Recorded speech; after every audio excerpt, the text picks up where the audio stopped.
What's up, guys? Welcome to episode number 33 of our Move the Needle podcast. I'm Matthew Blades. Steve Patz. And today on the show, we've got Jackie Shelly, Todd Davis, the former CEO of LifeLock. Lots to get into there. Sure. And Chef Chris, who has made just about every dish down here in downtown Ocotillo. Before we get to today's podcast, here's a word from three of our favorite people who make our show possible. Hi, I'm Kim Selchin, owner of Tutor Doctor of Ahwatukee, Chandler, and Gilbert. We understand every student is unique, which is why we meet them where they feel most at ease, whether online, at home, or in a public space. Our academic coaching is designed to help even the brightest students overcome organizational challenges, sharpen study skills, and build confidence, empowering them to achieve their best. From kindergarten to adult, we believe every student can be successful. We also have expert SAT and ACT coaches to help teens with college admissions and scholarships. I'm excited to learn how we can partner with your family to help today's learners become tomorrow's successful adults. Howdy, this luxury home will blow your mind. Watch until the end to see a feature that your dog will write you a thank you note for, if they could.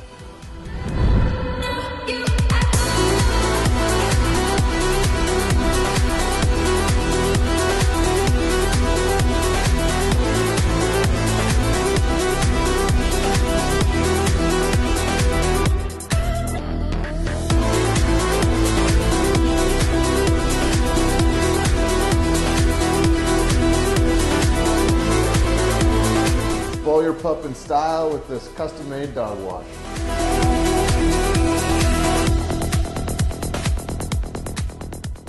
Hey, what's up, guys? Welcome to episode number 33. Steve, have you been counting? 33. 2 threes. That's magic, too. Yeah, and we are live at Rock Lobster today. We've been here before. The sushi here is absolutely incredible, and we're getting ready to sit down and talk to one of the guys who is instrumental in the food here. But first, Yes. maybe a little shout-out to downtown Ocotillo. Yes, Ocotillo, all the family restaurants here. They're all fantastic. Yeah. I mean, from Bottle and Bean to here Rock Lobster, Sea to and Chop, Smoke. to Sea and Smoke, yeah. Living room. Yep. Man. We got them all down here. The family. Yeah. You said the family. So, Thank you. Chef Chris DeGeorge.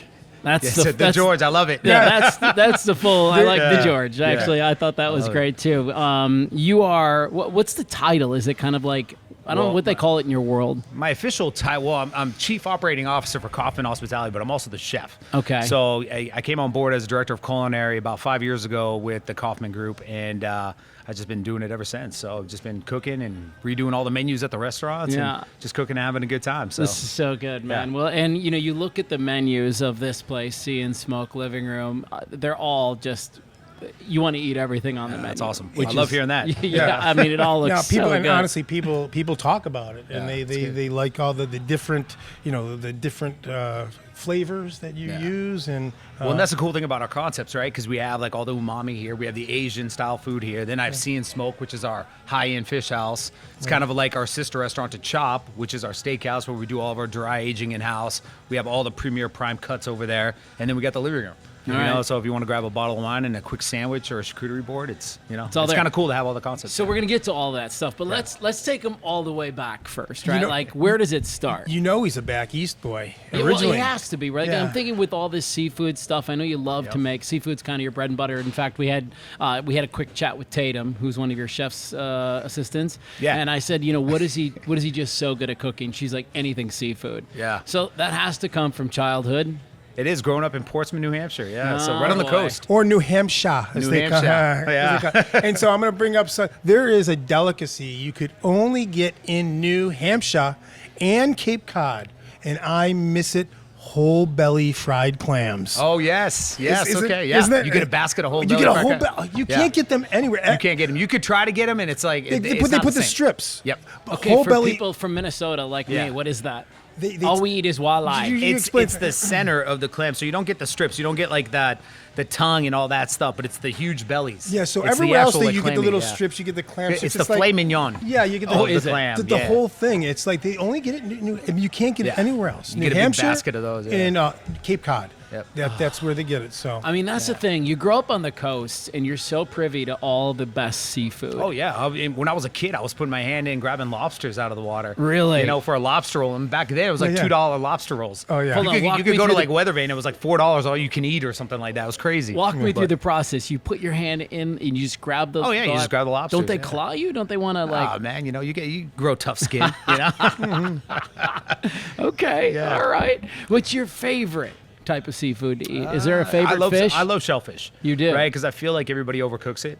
So I feel like there's an art to shellfish, right? All right, It's let's like- walk that through. Yeah, you just want medium rare, medium. You know, it's like everybody overcooks shrimp, everybody overcooks lobster. You know, it gets really tough, chewy. But I really love delicately cooking seafood. Like I think Okay. there's an art to it. So- I love being in the kitchen, and I always think there's two types of cooks. There's the cook who follows the recipe, and then there's me. yeah, yeah. Like, let me just sort of invent with this. I could cook the same dish 15 times, and I would do it differently 15 That's the best way to times. cook. It is? Yeah, that's the best way to cook because you you put go. your soul into it. You know, you put your passion into it. Right. You know, your kind of flair. I'm So- like, how about a little paprika? or you're today? just forgetting. Or Yeah. yeah, or you just forget it. Yeah. Yeah. So what is so Anybody can be a shellfish- robot with a recipe though, but you got to Yeah. put your flair. You know. How do you cook shellfish? What's the best way to cook? There's a couple them? different ways. Okay. I mean, probably the best East Coast way is just like poach it in butter and wine. Little lemon You know, too. yeah. Oh yeah. Get the fresh citrus in there right at the end. You know, perfect. Hit the garlic right at the end. That's it. You know, like shrimp scampi would be the best. Shrimp scampi and pasta. You know, that'd be it. You know. Well, and fish is so good for you Yes, too. That's the yeah. thing, right? We growing up in the Midwest where I grew up, it's just everybody's meat potatoes. Yep. And the only fish we get is lake fish. Well, and they're afraid of it too because we're inland, right? Yeah. So like, especially all these Arizonians, you know, that are born and raised out here, they're not used to it. but you know. the way that things get shipped nowadays, Oh, it's yeah. like it's as fresh in here as it is in. Maybe Oh, yeah. not as fresh as in California. Actually, I but literally damn just got close. off the phone with my guy in Boston, who's the boat's there right now, right? They go out tonight. They're gonna The fish. boat's right there. Yeah, the boat's there. He's the on the nets dock. Are, the Of nets course are it in. is. Yeah, he's on the dock, and then I'm gonna have that fish that is caught later on, early tomorrow morning. Actually, it'll be in the restaurant tomorrow afternoon. So How nice is I'll go that? pick it up at the airport. Yeah, Yeah, that's what incredible. we do. So, how did you cut your teeth in the restaurant business? Man, I just started. I got kicked. My mom always loves this story, but you know, it was like I was 13. You know, it was like, hey, just be a busboy, go get a job. And there was a little Italian restaurant back where I grew up. I just started there and worked my way up, basically from dishwasher, busboy, and then when it came time to go to college, you know, I wanted to go to cooking school, so You I went did. to CIA. You did. Yep, in Okay. Hyde Park, and I had some great opportunities out there. Worked with some great, amazing chefs, and that's when I got in with Roy Yamaguchi. So I was with him for 21 years. I was going to say you were with the Yeah. Roy's organization, Yep. and again, like you talk about an organization that's known for good food. Yeah. I mean Roy's Especially is known for good yeah. foods. Yeah. So Yeah. when I was 18 years old, living in Hawaii. So Really? I was a kid out there, and Sounds horrible. Yeah, you know what? It really kind of, you know, I got island fever. Really? I really did. Yeah, No. I got to a point where it was just like 8 months. So like all my friends, my family would come out and visit me, and they only wanted to see Hapuna Beach, which is the third most beautiful beach in the world, and then you go see the volcano. Because I was on the Big Island. So, Oh, the Big like, Island, yeah, okay. if you go to Waikiki, it's kind of fun because it's city life, it's fast paced. Or Maui. Yeah, Maui's fun. Yeah, yeah. It's good time. But it was cool. I mean, shoot, out there, like literally people would, you know, the fishermen, the mongers would show up at like 1 o'clock with like 300-pound, 400-pound tunas, you know, and be like, Chef, you know, Chef Roy, you want this? And he'd be like, okay, no problem. Hand him a couple bucks. And that was it. A couple. I've Yeah, a seen couple bucks. I've seen that tuna show on the television, man. Those guys are getting like 12 grand for a Isn't that fish. so Yeah. interesting? It's how they- fascinating to me. I love that show. How they take out they suck out the fat and they're looking at the color Yep. of it. And Oh, yeah, all the grading. things. the grading. So back to like your uproots and your beginnings. Did you love to cook as a kid? Did you have a mom and a dad that were like instrumental in like bringing you into the kitchen and helping No, you? not really. So my mom, I mean, we always had like pretty much like it was like a regimen of meals, you know, growing up. I always liked what I liked, but when I got into cooking, that's when I was kind of like, it just opened up my mind, you know. I was like, all right, cool. And then I kind of went back home and I would always cook for my parents. Yeah. And it just, I love the creativity of it, right? Like I always wanted to be an architect. I thought I was going to be an architect Well, when I you was are. a young kid. You are. Yeah, now I'm a food architect, Yeah. right? So I would imagine that would be the ultimate date hack, right? Like, why don't you come over to my house and I'll make you dinner? Like, Yeah, that's what this we do, is yeah. next level Yeah. stuff. That's Yeah. like the only thing better would be like, I'm a professional masseuse. Why don't you come on over to the house and let me give you a massage? Yeah, exactly. So you talk to Roy, man. That's the number one because he started with home ec.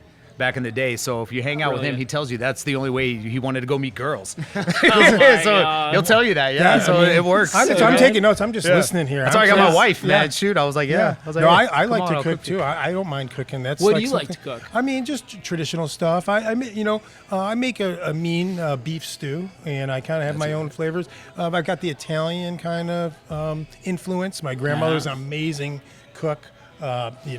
Very simple, but a lot of those lemon, butters, olive oil. Yes. Fish. She was amazing with fish. She taught me to just be simple. I mean, I'm a simple cook. I just kind of do. I really don't have the fancy recipes. So if you come to my place, you're gonna get, I think, something delicious, but a little bit more on the maybe simple side. I guess you say, Yeah, but it's like good. You gonna put flavors. the moves on me after we're done? I mean, what's it? No, I'm looking for referrals. Okay, all right. I have a No, question for you. Maybe this is a bit selfish, but I feel like other people will this will help other people too. I have a buddy of mine who goes up to Canada and fishes a couple of times a year, and he always brings us back all this incredible food. Yep. And he just brought us back literally like 6 pounds of salmon and about 4 pounds of halibut. Oh, yeah. Okay, and I love both of those types of fish. So, but it's an area I'm not super confident in my life. Like Okay. I will make the hell out of like some pork, some ribs, Yep. chicken. Yeah. Like I will tear that up. How can I make the best fish, the best halibut, the best salmon? Well, you're on like two different spectrums right there, right? Okay. So salmon is the most forgiving, I would say, right? Because you can almost mess up salmon and it's still pretty good because it's fatty. Okay. Right? But then you have halibut, which is so lean. Right. So that's more delicate. So you got to be, it's like a window, a fine window when it's done. Okay. So, and you know what? And treat it like a fillet. So if you love cooking ribeyes or fillets, just treat it like a fillet. So like 6 and 6. Yeah. or So if it's 4 got and that 4. whole, like, the medium rare, medium well. Explain that. No, I love Yeah. this. Okay. So the little bit on like what would you call So this? if you Your take finger- the yeah. hand, you take that little fatty part underneath your thumb, Yep. right? And you Yeah. push on that. When your hand's wide open, you notice how it squishes down. Yep, it's all soft. And then if you do what? So if you touch your first index finger, right, then it gets Tightens a little up a little tighter, and bit. then you keep going down to your pinky. So then that's well done on your pinky. Yeah. So if you come Have you back- ever heard that before? No. Yeah, it's a great technique I on love when that. your steak is done. Yep. So that's how I do steaks. works. I push Yeah, on them it and I works, feel the firmness. Yep. Yeah. Interesting. I mean, when Okay. you get good enough too, you just know it's just time know. and temp, and What you can about, look at it. What about seasoning? Oh, man, that's it's all to your liking, but salt and pepper, right? You Really? got Just you salt got to and know how pepper? to salt and pepper fish, yeah. Yeah. I mean, salt and pepper and then lemon, some type of acid, right? Because those are the three main components, right? So whenever you taste something, you want sweet, you want salty, and you want sour. Okay. Like that's your umami of yeah. flavor. Good right? to know. So- I was actually blown away. I remember. I don't remember who the chef was. He was, he ran a restaurant called Fogo de Chão. Oh, It was Fogo de Chão, yeah. Yeah, Fogo the de big Chão. meat, Yep. the big Yep. meat place. And I was blown away when he told me literally the only ingredient they use is salt. Yep. And it was like a mind-blowing thing for me to learn that I'm really underutilizing two of the most basic things on planet Earth. Because Yep. I'm like paprika, give me some garlic, give me like all the things. No, salt and pepper should Little be salt your and pepper. first. Yeah, that should be your first thing. Kosher salt.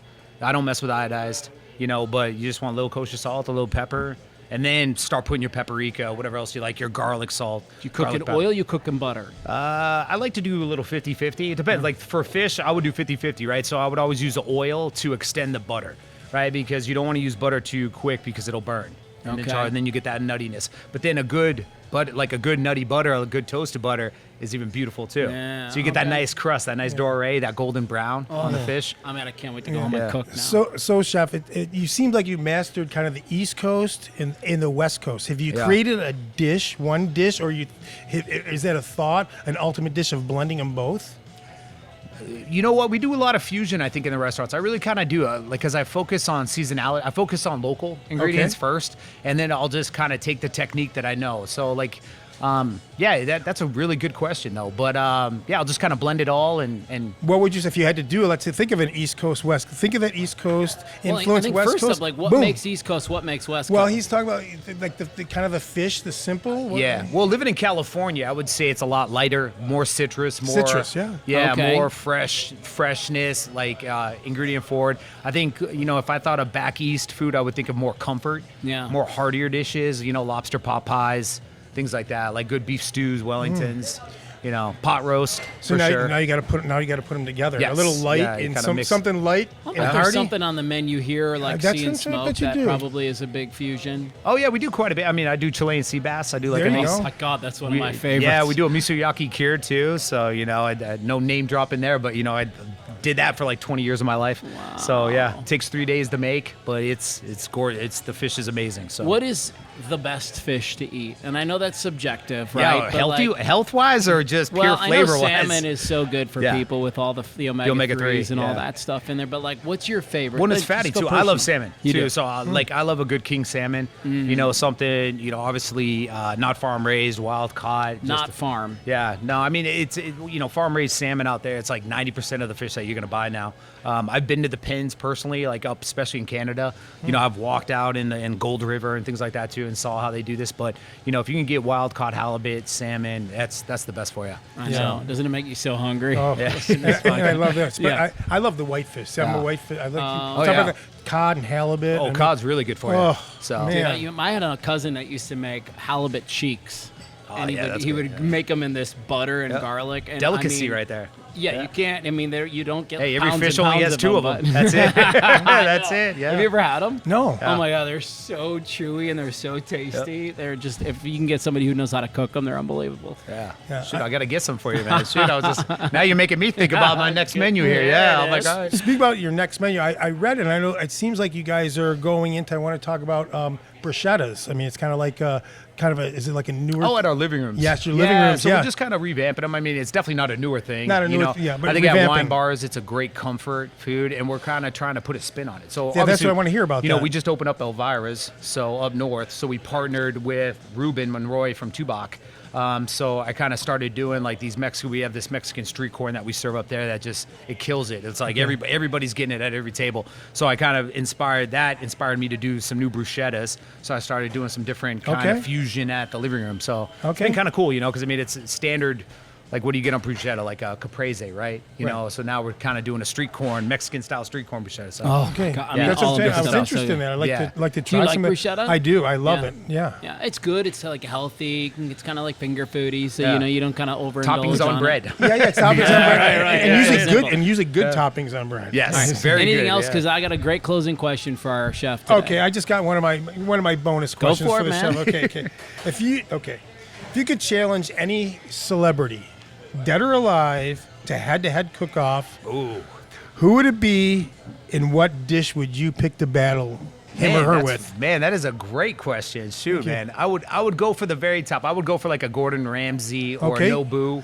Who, You know, one or the other? Yeah, man. Who you you know going what? for? I'd probably. We're gonna book him next show. Yeah, we said that. Who do you got? You know, I've done a He's visit with Gordon. listening Man. out there. Gordon's the nicest guy in the world too. But I believe would it. I would go for the top. So I would battle a Gordon Ramsay. Okay, and good. then, And what are you you know gonna throw what? at him? I wouldn't throw at him on his home turf because I wouldn't do a Wellington or anything. But I would do I would do a Chiappino or A something. cipino. Yeah, let's do a What's Chiappino. that? My favorite dish. Yep. Italian seafood stew. It's a tomato based with every type of seafood. I mean, clams, shrimp, whitefish. Yep. Any type octopus. It's a melting pot. It's a melting pot. It's, just It's really my great favorite. flavor, It's yeah. my favorite dish. I love it. You get like soaky buttered bread, garlic bread too. Is it a special on any of your menus? We run it at Sea and Smoke. You do? Yeah, Of we course do. they do. We do. We do. Oh my!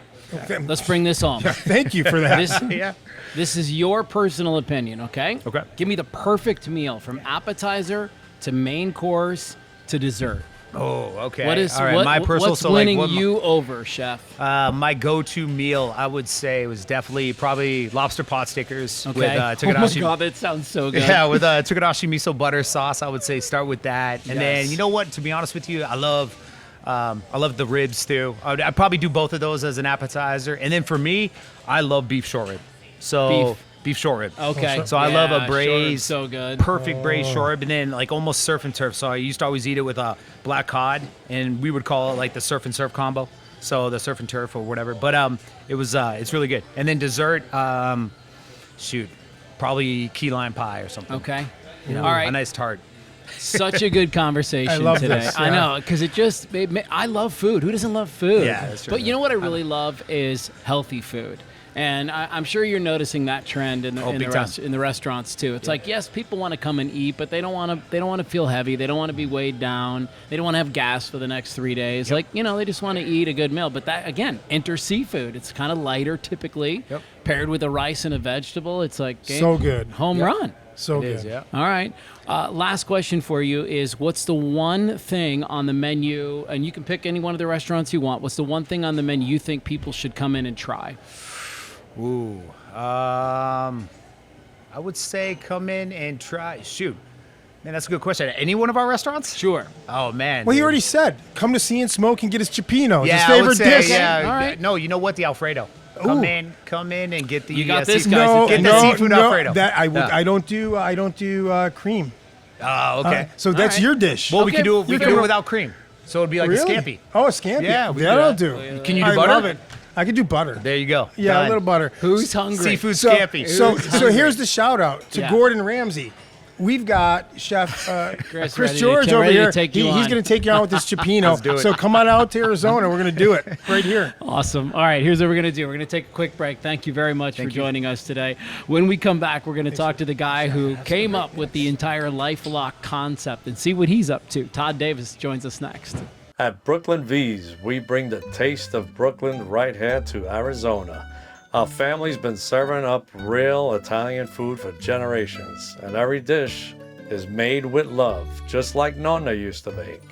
From classic spaghetti and meatballs to layers of cheesy lasagna, stuffed shells, and the best New York-style pizza in town, every bite is pure Italian comfort. And if you haven't tried our world-famous cheesecake, well, you're missing out. It's been rated one of the best in the area, and once you taste it, you'll know why. So come hungry, leave happy, and enjoy a little slice of Brooklyn right here in Arizona. Welcome back, guys. It's episode number 33 of our Move the Needle podcast. We're live from Rock Lobsters today, Steve. And after that food conversation, I think everybody's ready to eat a Yes, little bit. I sure am. Oh, my God. Our next guest is Todd Davis. And most people are going to know Todd because he is the guy who created with a partner this thing called LifeLock. LifeLock. That's still out there. It's still going. It's still brewing. And, you haven't worked for them for a while, though, right? I've been attempted to be retired for about almost 8 years now. 8 years. Okay. So welcome to the show. Thank you very much. Thank you so much for being a part of all of this. I guess I want to start sort of early on. I mean, your kid grows up in the 70s and 80s. Computers are just kind of starting to become a thing. You land your first a big gig with Dell Computers in 1992. What got you interested in it? What was happening with computers where you were like, yeah, that's the future? Well, so I would clarify one thing. People think once I got involved in computers is like I'm doing coding and that I did coding or something to create LifeLock. Let me be crystal clear. I'm an entrepreneur. I'm a marketing guy. I actually was working for my entrepreneurship professor in Waco, Texas. I graduated from Baylor University. That's what I saw. Yeah. And so I was working for my professor and, of course, thought, well, I'm going to be rich and retired by 30 because they made me a partner in this wastewater treatment system with the environmental sciences professor. And then I realized what being a partner meant. What being do a all the work? partner means is go help raise money, go do whatever we have to do to bring in money. And if we don't have enough money at the end of the month, You'll be the one. you don't get paid. Yeah. So we pay everybody else before we pay the partner. So the real reason I went to Dell Computer, and I might have fibbed a little bit, just a little, Good. Let's come clean. about how much true PC experience I had. I did have one of the first Macs, so I did know how to use a Mac. But I went in for the interview, and they were like, "So are you pretty versed in?" Oh yeah, Excel, got it. Yep, well, got all that work, no problem. Yep, I'm ready. Put me right into commercial sales. The real reason I went down there is because I was thoroughly impressed with Michael Dell. He had just won Entrepreneur of the Year. But I also thought, I loved Austin. I had started there at UT, went to UT for 2.5 years, then transferred to Baylor for the entrepreneurship. But I thought, looks like something you can really make money at. Like this computer thing looks like it's going to be big. And when I tell you the number of things I stole from Michael Dell in my experience, I got to know him pretty well. I won some awards and I was pretty successful there. But the things like guarantees, he was the first to guarantee 3 different things around PCs about upgradability, compatibility, blah, blah, blah. Okay. And so when I came to LifeLock and started LifeLock with Robert, I really came in and said, how do we differentiate ourselves? I thought, I got it. I'll just copy what Michael did. I'll be the first ever with, and we made it $1 million guarantee. I remember that. This. It was a big deal back Y'all made then. some Like you great recovered news. $5,000 by Amex. Big whoop. I was like, now by the way, we did our homework. There had only been one person in the history of the world to ever be compromised for $1 million. So it wasn't like this was insurance. I had run my own kind of actuarial table, but I was like, it's worth the risk. Good little, Let's go for definitely it. good marketing. Now, yeah. obviously later, the Social Security thing was what really blew it open, me giving it out on television. But what got me on television was the guarantees and the $1 million guarantee if you had your identity stolen. Yeah. Wow, man. I mean, what a story. Yeah. And I did not, I read a lot, but I did not know the connection with Dell. So interestingly enough, we're going to have a conversation after this because we were born in that great year of 1968. I know Amen, that. brother. That was a great year. So same year. But I don't know if Bunch you know of that, knuckleheads born that year, I know that We're coming into our prime. yeah, my first project, we've talked a lot about the show that I almost made it to the dance. We had Greenberg Trarig represent us. Bob Cant was our. I love Bob. Bob represented us, so He we're was gonna have a part of us. conversation. We broke up, but Dell was our major sponsor. Dell bought all of our premier space. That was my biggest contract to this day. I signed in Round Rock. They bought all of our premium space, and we were doing product sampling. We did collegiate marketing. You may have gotten my product at UT. It was called the Student Discount Handbook, and the Dell was on the. Do you remember that? Yes, absolutely. That was my product, and that should have taken me to the dance. So it's another entrepreneur story. It was a partnership breakup, but we invented an amazing product. We grew that to 26 cities. Didn't quite have the chops to get it across the finish line, but really did the road show. And I listen, when I knew Todd was coming on, I'm like, I was juicy. I told you, I got to have a conversation with this because I love the guys who made it. When you haven't made it, but I call it the 5-10 yard line. We were on the end. Lots of people get there. Unfortunately, that's true. When you mention guys like Bob Cant and the company behind us, that we were, that was big. That's serious business. We were that close, and you don't get there. But then you see a guy like this who did, and it's like, well, let's how find did you out. get there? Let's Yes. find out, Todd. Were there any other 5-yard line adventures for you? Well, 2 different things I would say. Yeah, I mean, and I've had some success afterward, and in some investments and helping things grow. But what people don't realize is when we started LifeLock, like, there were literally just 3 or 4 of us. Robert and I, and it was really his idea. Now, he had come to me to help me figure out how to raise money. With the marketing. Right, and some of that side of it. And I actually told him at first, they were thinking about using telesales. I'm like, Robert, you can't use telesales. That's like, wait, let me get this straight. I'm going to call and be like, hey, are you worried about identity theft? Well, I know you've never heard of me, but if you give me name, address, social security number, credit card, and I'll birthday, take care of you, yeah. I'll protect you from here over the Sorry, phone. we didn't think that through. Right. Yeah. So he and I hit it off, and we really got to take off. But what people don't realize is we stared death in the face 5 or 6 times. I mean, we're like, the next week, I'm not sure LifeLock still exists. Now, afterward, everybody sees it. You went public. Oh, yeah. You sold for $2.3 billion. Like, right place, right time. I can't tell you how many people have said to me, but really, right, LifeLock, right place, right time.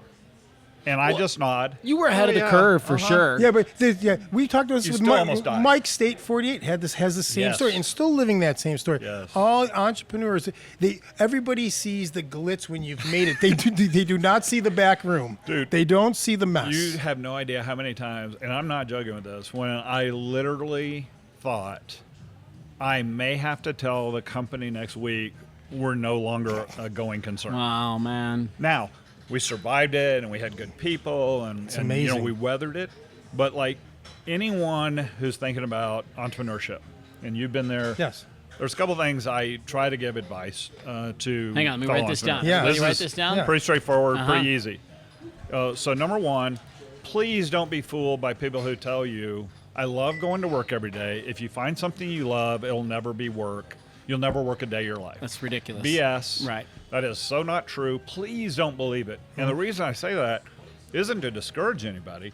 It's to tell you, you are going to have days like I did. I loved being the CEO of LifeLock. But there were days I woke up and I was like, not today. Yeah. Please, can I just play hooky? Can I skip today? Just a human. Today's hard. Yeah. Well, I will tell you, I think Stop.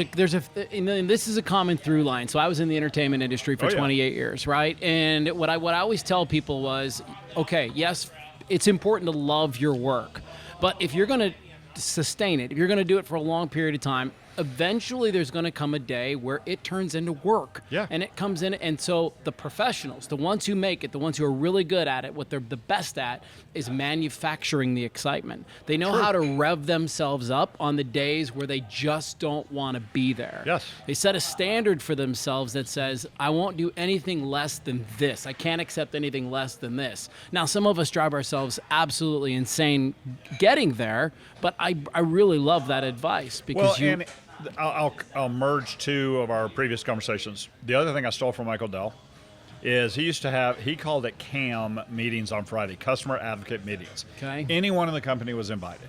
So you came early Friday morning. We wore T-shirts. He got up on stage, and that's one of the places I first got to know him personally. I also went into the office at 5:30 every morning to beat everybody else in. Yes. And Who's that Michael guy? used to walk the floors. Yeah. So we were in the Arboretum in Austin. He knew who you were. Yeah, he knew who you were. He was like, I see a light on floor 6. Before I get to up to the 9th floor, let me go see who's on 6. And that's how he and I got to know each other. And by the way, I turned off the lights, but I'm pretty sure there was a manager who drank in his office at night, so I really had to wait till like 8:30. But I was going to be there, the last one to leave. Turn on the lights, turn off the lights. But I also copied this customer advocate concept, and we had what we call Thursday huddles, but everyone in the company could ask me anything, anytime. Yeah. So then when you talk about, okay, sometimes you got to manufacture. Well, what I would tell you is I was always authentic. And so I did believe in what we're doing. I love the people that I work with. I got frustrated at times or things were hard at times, but you could ask us anything. Right. On It's kind of that Thursday Ray huddles. Dalio principle, Correct. right? It's like Anything I used to, and you could even submit things, and we had the tech behind us, right? Because at that point we had 700 and something employees. You could send something. I'm like, we're not going to correct it. If you use a cuss word, we're leaving it up there. I'm not correcting your spelling, your grammar. Doesn't matter. You can ask anything.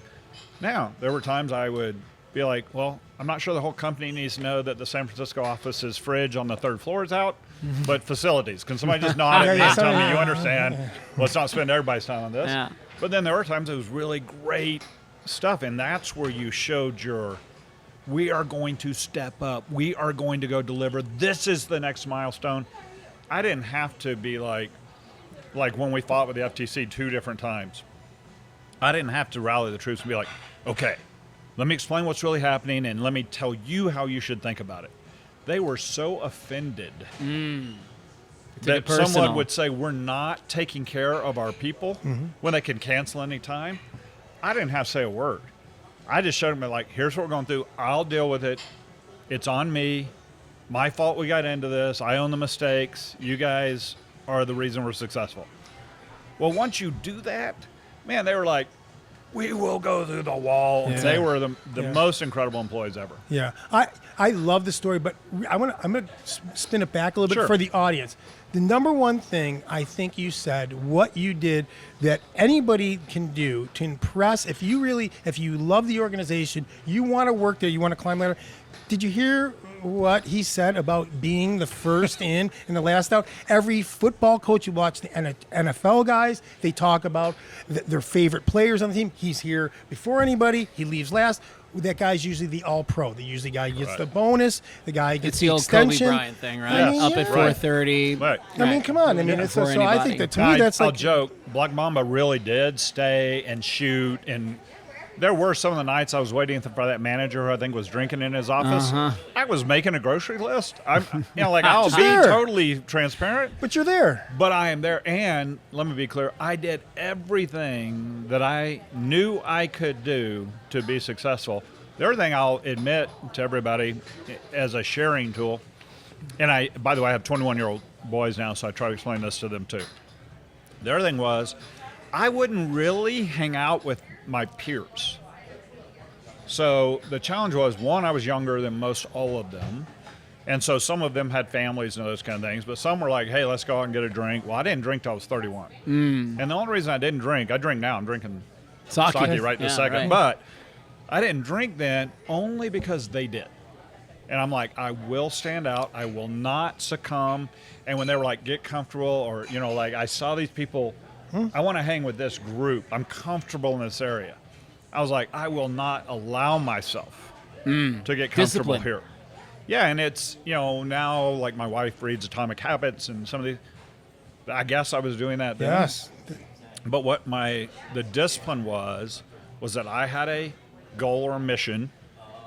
I decided what, and I tell this for business too, decisive points, not just goals, not just like, hey, I want to make X amount of income this year or get some award. No. The mission is I want to be the best. And so once you then decide decisive points, that means whatever the goal is, whatever the mission is, that objective that you're measuring, if you miss it, it's catastrophic to the mission. And if you make it, it's exponentially faster. So it can't be like, you were talking about restaurants and meals and all those. You know, like you had a restaurant. I mean, I love Rock Lobster. Spike makes a lot of money on me. But, you know, whatever his target is, however much he wants to make, you know, I want X million this year. Well, if you missed it by $10,000, Spike would be disappointed, just knowing him. But it's not catastrophic. Right. It's just, okay, good. Well, what can we do to improve the menu or attract more people? You know, right? This is, you know, let's move the needle in here, do a podcast, and we'll get more people in. He's doing all that, right? Mine was, if you miss it, it is catastrophic to the mission. So that means there is no failure. And I worked every single day at LifeLock, and the way I ran my day was, what do I do, even if I'm moving it an inch? What do I do today on the decisive points? And I would delegate tons of stuff that people were like, you're not on that? They're like, hey, we got a new lease agreement at Hayden Ferry in Tempe. You know, did you negotiate that? Nope, not a lick of it. Because if the price per square foot is why we're successful or not, we did something wrong. We did something wrong. I'll get smarter people like Bob Cant to go do that. Yeah. Right. Very smart. Can we move this conversation into a spot that I think is increasingly becoming more of a conversation that needs to be had, which is about our protections online, right? And you were really ahead of the curve with this LifeLock business, and really, to my knowledge, one of the very first companies that was out there kind of looking to protect our identity. Amen. I don't know what the statistics are. Maybe you do. How many people get their identity stolen every day? Is it like 1 in 4, 1 in 5, It's more 1 in than that. 6? It's every 2.5 seconds someone's getting their identity stolen. Okay. So, and by the way, let me be really simple, especially with AI now. Your data's out there. It's out. So I'm for not, sure. you know, everybody thought I was really crazy giving out my social. It was Everybody's out got your there. social. Who doesn't have your social? Your doctor, your dentist, your employer, your school. Everybody. Insurance, you know, all of them have it, and they all lose it. I would tell you that today, more than ever before, because of AI, it is going to be both our blessing and our curse. There's a great book out, you guys, if you haven't read it yet, called The Coming Wave. I highly recommend it. Okay. But it basically says, we're going to have to thread a needle here, folks. We've never in the history of the world seen advancing technology move this fast. No question We've about had cars, you guys, for over 100 years. They've barely changed, like the electric vehicle. Right. That's our big deal. In 100 years, right? They go a little faster. They're a little more efficient than the Model T. Okay? AI is going to be spitting stuff out in minutes, what used to take months and years. That's it. Yeah. Now, the good news is, the bad news is, bad actors are going to use that to do bad things. And they can so easily get your data. What you want to do is harden it. It's not that you're going to hide it. Forget that. It's over. The milk has been spilled. Harden your identity. The good news is, we're going to take AI and say, what would you create to crack this identity, to exploit this identity, and how would you counter that? Right. So the great news is, instead of, you guys have heard like hackathons or white hat For sure. stuff, all that will still happen, but we're now going to use AI to do it. So I would actually tell anyone, look, take precautions. I don't have any vested interest in LifeLock anymore, other than my ego, but I still recommend those kind of things because you have experts that can back you up and clean things up if something happened. But the beauty is AI is actually going to be our weapon to counter the bad guys using AI to monetize identities. Interesting. So that is actually a great thing. Now, I'm a little more worried about bigger things than identity than just monetizing identities. Things like, chemical warfare and some of these kind of things that they're going to be able to go do and create, COVIDs and those kind of things. That's the one that probably is, if there's anything that keeps me a little bit awake at night as a tech guy, it's cracking that stuff. And making sure that we're ahead of that, using that same tech to be ahead of that, because we all just know what we went through from 2019. Yeah. But so I don't want to experience that again. Back to hardening Sure. ourselves up a little bit. So I thought it would be really valuable. You must have some best practices. What are you advising your friends, your own kids? Like, how can I be safer online? How can I be safer in that space to make sure somebody doesn't get into my checking account? Yeah. Well, and now especially, like, we've all seen these scams, right, coming about. They're everywhere. A toll tag you didn't pay, some toll you didn't pay somewhere, or package not being delivered. I get that text every week. I get it every day. Well, almost. and as you guys know, they call those phishing, although the text they call slightly different. But they're called phishing scams because I'm just putting bait in the water. I don't need all of them to bite. I just need one or two of them to bite. Right. And so, unfortunately, you know why you still get all those? Because they're still working. Yeah. Somebody puts their info in there. My 85-year-old mom, do I need to delete it?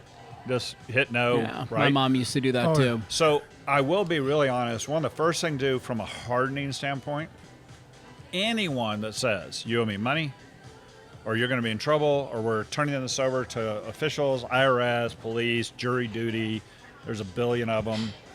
Literally, I'm not joking. Delete it. Don't care. Deal with the consequences. They know what's out there.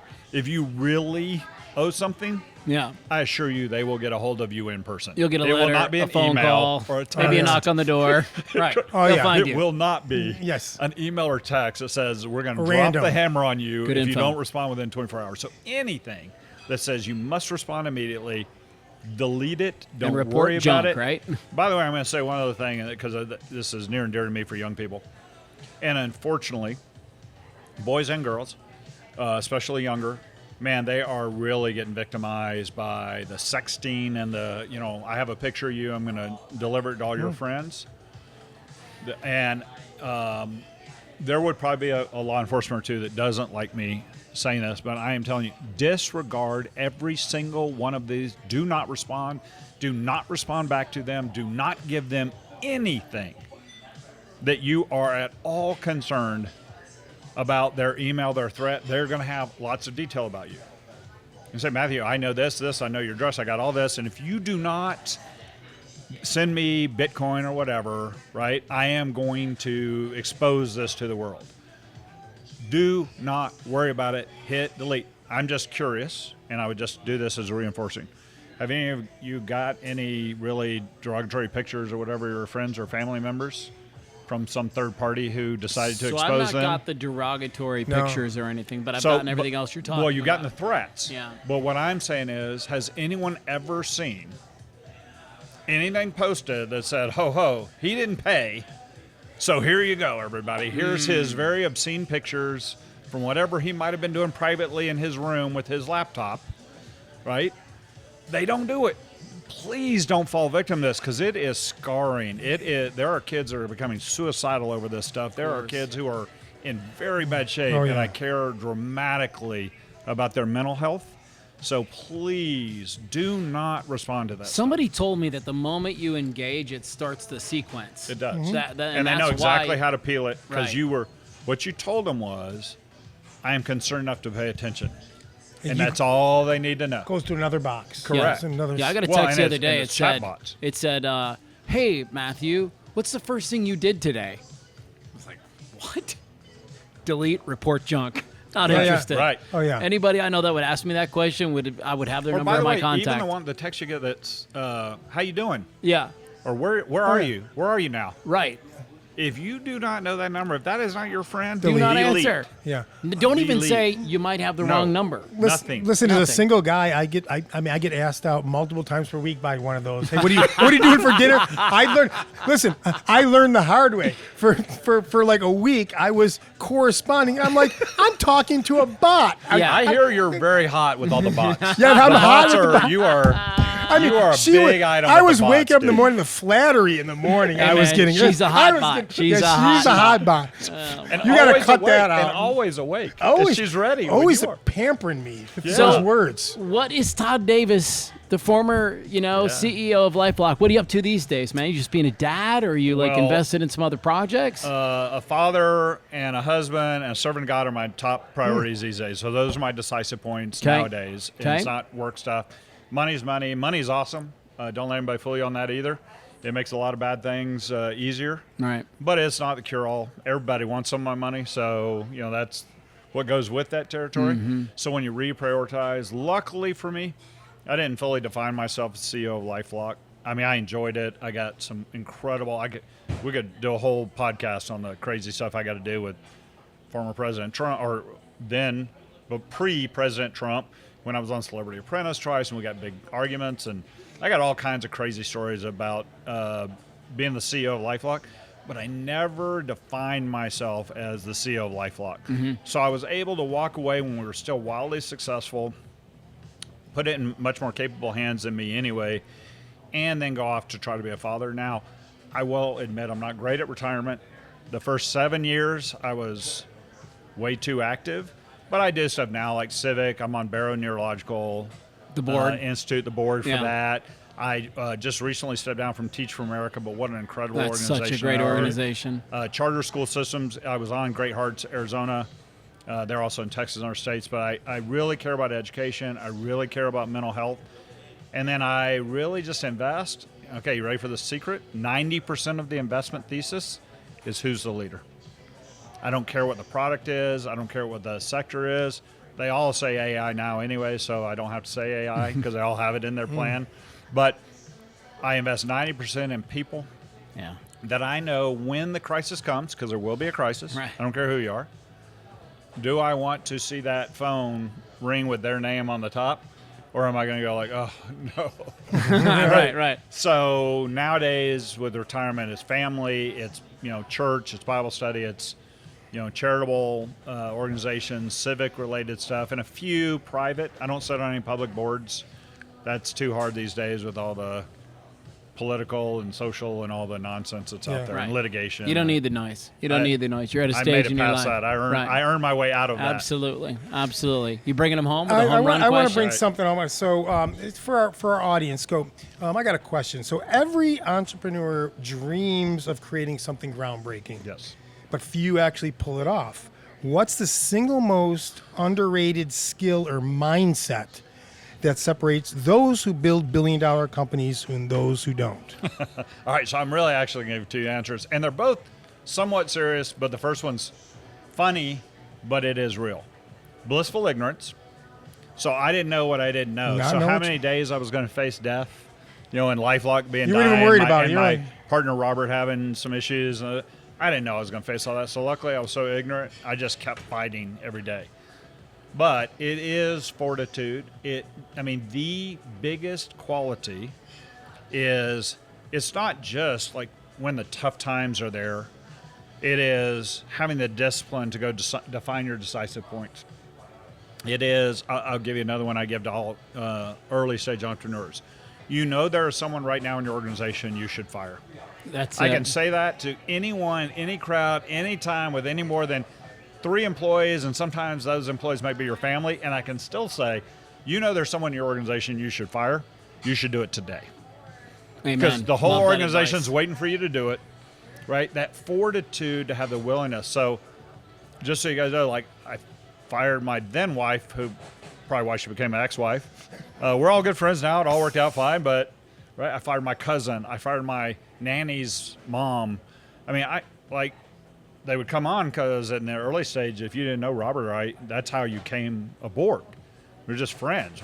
No one knew LifeLock was going to be successful. Right. but it is that blissful ignorance, and then is that fortitude. And that's why when I say I'm investing in people, that difference is now have the discipline. Ask yourself, what am I doing? We got to go define a whole new sector. Very few people get to do that. If you can't say in 3 sentences, forget elevator pitch, if you can't say in 3 sentences what makes your business dramatically different than anyone else's that they could choose, you ain't figured it out yet. Okay. Get in there, do the work, be able to make that clear, concise summary, and you will be successful. Everybody taking notes? I am. Taking notes. I am. I'll tell you that. Man. I'm drinking sake. Thank You do you. what you Yeah, want. Yeah, listen, I'm Todd, taking my thank notes. you so much Yes. for jumping Amazing. on the pod with us Yes. and sharing your knowledge with us, too. Absolutely glad to do it. Fantastic. Great to Thank- see both of you. Yeah, thank for you sure. very much. All right, man, here's what we're going to do. We're going to take a quick break. When we come back, Jackie Shelly is going to join us, and you're going to find out what Paz de Cristo is all about. We'll see you in a minute. So welcome back. It's segment number 3 of episode 33 of the Move the Needle podcast. 333. Yes. That's it. Live from Rock Lobster. We're live from Rock Lobster today in downtown Ocotillo. And thanks to the chef, thanks to Todd, and now we're going to sit down with Jackie Shelly, who's the executive director of Paz de Cristo. I was at a networking event just a couple of weeks ago in downtown Mesa, and you were sitting at one of the tables, and everybody gets up and they do their little pitch about who they are and what they're all about. And I walked right over to her after, and I said, hey, this is pretty cool. We should get you on our podcast to help you kind of like amplify what's happening. Absolutely. So, welcome to the show. Thank you. Thank you very much. What is Paz de Cristo for people that have never heard of it before? All right. So Paz de Cristo is a community center that was born as a outreach ministry of St. Timothy's Catholic Church about 37 years ago. Some church leaders got together and they wanted to address the growing homeless crisis that was happening in Mesa and surrounding cities. So they brought together faith leaders, community leaders, anybody who wanted to address the issue. And they purchased a little house and started making meals every night. They would take them out and serve them to people who are experiencing homelessness. So we just kind of grew and grew. And in 1995, we outgrew that little house and ended up in the community center where we are now in Mesa Country Club and Broadway. And then in 2007, they all figured we could do a little bit more if we were our own 501c3. So that's when we received that designation. So since then, we've served about 50,000 people and more than 2,000 meals. But our mission is more than a meal. Yeah. Our mission is to feed, clothe, and empower our neighbors in need. So unfortunately, we still have a homeless crisis happening. Yeah, we do. And it's growing, and the eviction rates are just climbing. And about 80% of the people in Maricopa County are living paycheck to paycheck. So they're really 80% of the people in Maricopa County. Yes. That's super scary. I mean, Very. that's just terrifying when you Yes. think about that. Yeah, I've done a lot of work in the homeless space and spoken to a ton of people. Maybe you know Jackson Fonder from UMOM. Yes. Right. So I know a bunch of the folks that are in this space, and thank God for all of you. Right. Like it takes a village to kind of go at this. But he shared something with me that he's like, so many people are literally a medical bill away from losing their house. Or they are one catastrophe, like the dryer goes out and then the washer goes out, and then the next thing you know, they can't make their mortgage payment. And what do you see as one of the biggest catapults into homelessness? So that's a really good question, because the face of homelessness has changed dramatically. Yeah. What we saw when I came to Paz de Cristo as the executive director 3 years ago, our average client, we call them our guests, who was coming to dinner and for services, they were about 35 to 55 years old. They were experiencing mental health and or substance use disorders. And so they were very much the typical what you would think of if you looked at the face of homelessness. That's changed dramatically in the last 3 years. What we noticed is last year, more than half of the 13,944 people that came to us for help, more than half of them were 18 to 24-year-olds. Wow. And 2,600 of them... That's your kids' age. Yeah. Yeah, they reported that they're homeless. So with that particular age group, we're looking at COVID was really difficult for them. They maybe graduated high school, barely graduated high school. A lot of them came out not knowing what to do with themselves. Totally mentally did a number on a lot of them. That's just It did. Just in general. It did, and a lot of those life skills that we were taught, that even my older kids were taught, they didn't experience that. So they were, closed in their homes. And so getting out there and getting a job, knowing what you want to do, managing your finances, all of that really is contributing to people not being able to stay housed. But like you said, a lot of folks are just that one medical bill, or do I pick between my utilities and food? Do I pick between my rent and my utilities? What do I pick? Right. And so, we're celebrating that eggs have come down to about $5 a dozen from an all-time high in February. So there's a lot of folks that are really struggling with that. And then it's just one thing after another. There's a lot of layoffs happening. There's a lot of companies that are really experiencing problems. And so people are getting laid off. They don't have a savings set up. They're falling into homelessness. Seniors are outliving their money. And so we've seen a rise in the number of seniors that are living in their cars. Unbelievable. That's so sad to think about your Nana out on the street, Yeah. right? Right. Like, it really is such a sad thing. Are there other stereotypes that are infuriating to you? Like, I used to have this uncle growing up, and we would see somebody on the street asking for money, and he would say, I'm not helping that lazy bum. And I was like, it just never landed with me, right? Right. I don't think that they're these lazy people. Like, some of them, there's no question about this. Some of them choose it and they want it, and that's the life that they're going to have. And because maybe it's a mental illness or Right. not, but this is what they're going to do. But that's not everybody's story. And Matthew, we've had guests on here, Luis with Right. Friends of Foster Care that have said a huge percentage, over 50% of those children have been in the system, foster care. Right. Right. So, what are you dealing with that? I mean, Yeah. it just make it, there's that connection between foster care, right, and homelessness, and until that seems like they're both one solved, probably the earlier one, the other one's not going to be solved, right? There's just going Right. to, it's like this is what's going on. How do we solve Yes. homelessness? How do we get closer to solving the Rubik's Cube? We're going to have to really focus on preventing it from happening in the first place. This is what I was hoping you were going to say. Jackson Yeah. talks a lot about this, right? About we Right. have to get ahead of it. We have to have money in a fund that somebody can tap into so they don't get delinquent on their bills. Because we know Right. as soon as they get delinquent and have to get kicked out, it's like a mountain to get back on it. So I'm a data nerd, Okay. huge data nerd. Oh, give me. I and love so- data on this stuff too. So Feeding America does a study every year called Map the Meal Gap. Okay. And they do it by congressional district, by county, by service area, state, the country, you name it. So in Maricopa County, there are over 530,000 people who are food insecure, not meaning they're hungry, that's physical. It means that they have barriers to being able to provide food for their family. Of them, more than 228,000 of them make a little too much money to qualify for any kind of nutrition assistance. So food stamps, that's the SNAP, it's called SNAP. What is that marker right now for people to be able to qualify for food stamps? You know? A family of four is 57,350. Okay. Right. It's in the 57,000. Which So after taxes, go ahead and try to make that work. Right, especially if you want to rent a studio that's like $1,800 a month, and you've got a family of four, and And you got a car. And I don't know about anybody else. I couldn't support a family of four on $58,000. No way. A year. So, that's staggering to begin with. But then those 228,000 people that don't qualify, they're maybe making $58,000 a year. And so they don't qualify for that assistance, but that means that they also don't qualify for the federal food box program that a lot of food banks are distributing. So I could throw a lot of acronyms at you, but it's an alarming amount of people who they don't qualify for SNAP. They're trying to keep themselves fed and housed and functioning. And, with us, we always talk about it's more than a meal, but that's where it has to start.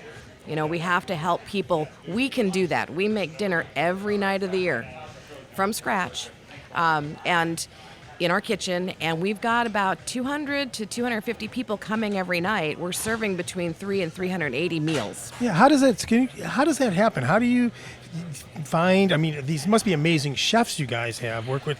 They're very creative. So I don't know if anybody is a fan of the Food Network. There's a show on that called Chopped. Oh, yeah. Oh, yeah. We've watched So it. Yeah. these amazing chefs get this mystery basket, and the minute they open it, they've got to create some kind of amazing appetizer, main entree, dessert from these weird random things. And I always like to tell everybody we're like a giant episode of Chopped Yeah. because we have a box truck that goes around on a route to grocery stores and picks up donations that they've set aside. So we never know what we're going to get. You know, we got one jackfruit was the big thing. I don't know if you've seen those. They're like a giant, I don't even know what. I don't even know what they are either. They're weird looking, Yes. but they're very big. And you can make them into like pulled pork. They taste like pulled pork if you make them the right way. But we look at that and we're like, well, what do we do with this? And obviously we need enough of one thing to make 300 to 380 meals. So my kitchen, my chefs, all of them just, you know, we can't make a menu, you know, that says, hey, we're going to have meatloaf next Tuesday. We can't do that. Yeah. But when we get enough of what we need, so I'll take pork tenderloin, for example. We get enough of what we need, then we're like, okay, what pork recipe are we going to do? That is So- delicious. Made to order. You know, There it is. They're, Yeah, they're you're a made-to-order so kitchen. creative. Yes. And our guests get very excited when they see Italian pork sandwiches. So they'll take the pulled pork and they'll do pepperoncinis and stuff like that and put them on rolls and things. So nice. Yeah, so we have been called the Starbucks of soup kitchens. All right. We have had people who have told us that they have light railed from the other side of town to come to us because it's made from the heart. You know, food is love. Yeah. And, you know, it's not, I mean, don't get me wrong. We have restaurant partners and they love restaurant night. But for the most part, you know, they just love to come and see what's for dinner and know that it's all been made from scratch every night. You clothe the people that you work with too, right? Your guests, do. as you call them, right? Yes. And so, where are you getting some of this clothing from? That's all donated. Okay. We do, however, get socks and underwear and T-shirts from Bombas. Fun fact, I didn't know this, but I learned this. I was working with an organization, and they said when you donate socks to the homeless, you want to make sure they're white because every other sock that is colored has a dye in it, and if they have open sores or something like that, it can actually infect them.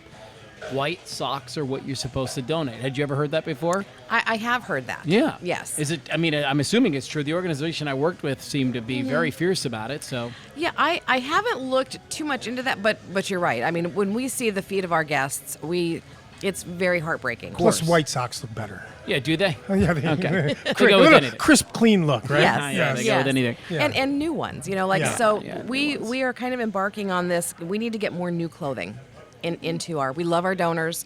They donate gently used items to us. If there's anything that we can't use, for example, we keep in our closet primarily clothing that is beneficial to people who are experiencing homelessness. We don't keep evening gowns and business Yeah, suits right, and things right. like that. So we have a relationship with Deseret Industries. We give them the things that we can't use, and then they give us vouchers so that if we don't have something, we can give somebody a voucher to go down the road and get what they need. Okay. So there's a lot of moving parts. So we feed, we clothe, but we also empower, and that's one of your core principles, right? And so here's the question: how are you empowering your guests? There's a lot to that. Is there? Yeah. So I'll kind of wrap it up. So basically, if you want to secure employment or be housed, you need a copy of your birth certificate, you need a copy of your state ID. Those cost money. Come to us. We will help you fill out the application. We'll pay the fee. You go to DMV, you get your voucher, you get your birth certificate. Now you've got your documents. For job seekers, we have a job center where we can help you. We have a program of life skills where we can sit down and kind of do some coaching with you. If you don't know what you want to do, it's a fun little activity that folks can do to be like, oh, you know, I should be in the service industry, or I would like to do this. And then we just kind of work with them. You know, if they don't have that skill, you know, can we do some case management, and maybe do you want to be a welder? Okay, we're going to match you up with a welder for a day to Yeah, I see if wondered you about like like it. trades, vocations, and that kind of Right, thing. right. And then if there's a tuition that's involved with that, you know, we can help support that as well. So it's kind of the whole person. But it's not just that. We have a mailroom that's approved by the United States Postal Service. Oh, where I people, thought it was just a room with only males. Oh, no. Just kidding. A male. Sorry. Dun-dun-dun. Here I Dad go. joking over I'm, here. I'm kind of walking through my I like to call it touring the mission, not the building, because the building's boring, but the mission is awesome.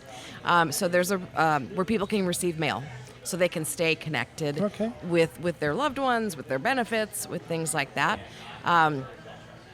We also have something called the SNAP Gap program. So this is for those folks that kind of they don't qualify for the federal food box or federal assistance. We can mimic that food box and keep you fed while we figure out what are your barriers to making enough money. I know that I'm missing a few things, but it's just kind of, for us, it's cheerleading. Yeah. We had an event. It was a friend-raising event, if you will, on Friday night, and one of our guests got up and spoke about how important it was to him when he walked in the door the first time, staff took him and walked him through the whole process of checking in, and then you sit down and we're gonna serve you dinner, and you can come get your mail. This is what the mail room is. You need a shower. We have a shower unit, so we can provide showers. So let's come get you a shower, get you a clean pair of clothes. And through that, we called him by name. That's really important to us, that dignity and that respect. Well, what you're doing is you're showing that you care. And there's that old saying that people don't care what you know till they know that you care. And so by doing those little steps, you're not mouthing the words. You are mouthing words, but you're actually physically showing them that you care. Right. And we never know it makes a difference until someone like this gentleman come up and say, you really made a difference. And you made the point about, they're bums and they're not willing to work. And I've had that question before. I had someone ask me. Let me be clear. My uncle made that point. Yes. That uncle. Yeah. That everybody's got that uncle. He's an ass. Yes. Yeah. I'm saying it right. Like, you're an ass. Right. And I get it. Yeah. I would look at someone and I would hear the narrative that's out there that they're too lazy to work. And I got a question once that said, don't you feel guilty?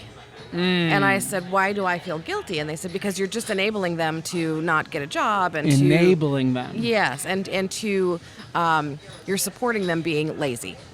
They need to get a job. And I encouraged them. I said, I would encourage you before you make that judgment to come down some night and see the people that are coming to dinner, because they're not employable yet. That's the big word. We never give up on somebody, and we just say that they're dealing with something. They're not employable yet. And we've had a lot of success stories, people that we have even as staff been like, oh, this person is never going to be able to face their mental health issues. Favorite question, man. Yeah. The inspirational story. Well, I actually had a different one, but I always let's do that. There's got to be can you share like one of those exact situations where that you guys talk like this is not going to make it, and not only that person made it, they like rose above, way higher. Yes. I actually have two stories. I'll give you the Reader's Digest version. But there was a lady who'd been coming. She'd been homeless for what we think was 15 years. Wow. Severely mentally ill. So SMI is a term, severely mentally ill. And when she was on her medication, she was relatively lucid. She was bilingual. We always knew she was taking her medication when she spoke to us in English. But she would have these breaks where she wouldn't take her medication, and she would have very significant outbursts. Sometimes they were very violent. And it was one of those things where it's like, 15 years, come on. And so after a while, we just were like, we're just going to make sure that we keep eyes on her. Because it's dangerous living on the street, especially if you're an older lady. Well, she got sick and went into the hospital. I believe she had COVID, and they had to transfer her to a respiratory rehabilitation center. And while she was there, they managed her medications to the point that she was able to identify that she had a daughter and who the daughter was. And so the staff at the rehab reached out, found the daughter. The daughter was like, I've been looking for my mom for 3 years. That's such a beautiful story. Right. So she flew from the East Coast, took her mom back with her, kind of nursed her back to health. And this lady missed her street family and the friends she'd made here. So she came back here, and now she's living in an apartment. She has a caseworker who is handling her SMI, and they come and pick up a food box for her every now and then, and she's doing great. That's what we're looking for. Because everybody's got a chance, right? Everybody's got a chance, and you have to believe that. You really have to believe that. No, my question is, so we're gonna have a little fun. My question is here more we go. like, Let's round if you could third pick up, base. Here we go. because it's a pause message. Okay, if you could pick one person, past or present, that you can invite in to experience this pause, that can go out and tell the world what pause does, who would that person be? You talking like an inspirational figure? Anybody who she would pick to come in, like show them what you do, and then Well, wouldn't it that be person come on. Jesus? To show them what we do. Could be him. Could be. That would be amazing. Yeah, that would be pretty good. I don't know that I could single one person out, but one sector, and that's the people who are leading us politically. Okay, so so invite some. So you'd want to invite some. So let's name them out. Some of the Right. top politicians in the state. Invite them over. Let's call it the Right. governor, Yes. the mayor, a couple mayors, and invite them into pause. Experience what you do, and then tell the state this is what pause does. Okay, Yes. that's pretty simple ask. They work. They really work for us. Right. And you're working for the community, so we're all in it together. So maybe they'll do that. Right. That would be awesome. Let's come do on it. down. Come on down. Don't from the bring show. your entourage. Just bring you. Yes. Just bring you. And bring your heart. Yes. And Find because- out what you guys do Yes, yourself. Because Right. that's one thing that I always look at, and of course we don't get political because we're a 501c3, so we're but anytime somebody's running for office, I'm always interested in what their solution is to the homeless crisis, and it is a crisis. And some of them have had responses of, well, we just tell them to get a job, get help, or move on. That's not a solution. That's a hope. But until you come down and serve dinner, and just see them face to face. Let's put that face to homelessness and realize that it's not just, somebody who's living in the zone. It's not just somebody who is too lazy to work. There's a lot of trauma Right. that they're experiencing, and a lot of these folks are really having, it's kind of a chicken and an egg kind of a thing. If you fall into homelessness, are you self-medicating with fentanyl? The fentanyl crisis is huge. It's literally at our doorstep. Or did your drug use create Get you your there, homelessness, or you fell into homelessness and Now needed you're to numbing cope? out. Exactly. Or you just have been so lonely your whole life and living on your own. Again, like Right. that's the piece we've talked about. That it seems so complex. I should say it seems like it's a simple solution, but it's not easy. Right. It's Right. like you could That's see so much of life, isn't Yeah, it? it's It's like- like it's a you can simple do- solution. It's just not easy. You can't. Yeah. Right. Well, and we all have to get on the same page. Yeah. Like we're in a space and we are trying to help people who are experiencing homelessness. So by the time they come to us, they're already in it. And then there's another segment that's trying to prevent the homelessness, and we're all trying our best to help bring solutions. I think we need to be listening Yeah, to there it folks is. about what do you need? Do you need life skills classes? Do you need financial literacy classes? Do you need a You need to work on your cheerleader? mental health. Do you need to Yes. Mm-hmm. work on your past traumas? Like, what is it that we can help you overcome so that you can get it back on the tracks? Exactly. Yeah. Exactly. Yeah. We're that safe space, and for us, it's really important just to be those cheerleaders Love for it. them, because a lot of them don't have that in their lives, and especially the 18 to 24-year-olds I see. I've got a child in that age group, and we've always tried to be cheerleaders for our kids, and that's something that they don't have. And so we're like, And many of them never have had it. right. It's You very made difficult. it a day. All right. You survived the night. That's awesome. And just those little things when someone comes and says, I'm 2 months sober, we make a huge deal out of that. Right. And we ask them, keep coming back, keep checking in with us, because, a lot of people, they don't have that village behind them holding them Well, up. thanks for being a part of our village. Yeah, I mean, thank you. honestly, it's Thank you for great. doing what I you mean, do, really. This is one of those things that's so big, nobody can do it by themselves. Right, Like, yeah. we really need everybody Yeah. to Exactly. get their hands in this thing. We're a small staff, and we had 1,100 volunteers come and help us last year. and we couldn't have done any of that without our volunteers. I want to end with this. There's an opportunity to help them out. Every year, you guys have your golf outing. It's a golf tournament. It's going to be at Dobson Ranch on May 10th this year. I believe this podcast is going to air maybe right before that, and so there will be an opportunity for people to come out. I looked up online. You can get a foursome for $600. Right. You can be a solo player for $150. There's some sponsorship opportunities, for pin flags and some of these things.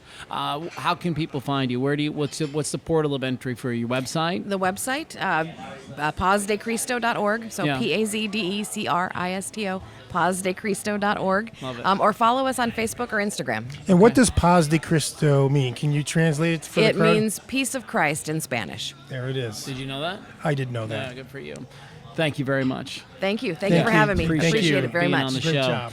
Well, thanks, Steve. It was a good one today. It really we got a little was. bit of everything. I feel like Just- we're at the buffet table today. Yes, and it's time to eat. It is time to eat. It Speak is of a time to eat, I know. Buffet table. Many thanks to Chef Chris, to Todd Davis, to Jackie Shelly, of course, from Paz de Cristo, and special thanks to Brooklyn V's, Darwin Well Real Estate, the Tudor Doctor, Downtown Ocotillo, and Rock Lobster for hosting us Yes, today. absolutely. Yeah, it's good stuff. And thank everybody for watching, our audience out there. We'll see you next time. Take care.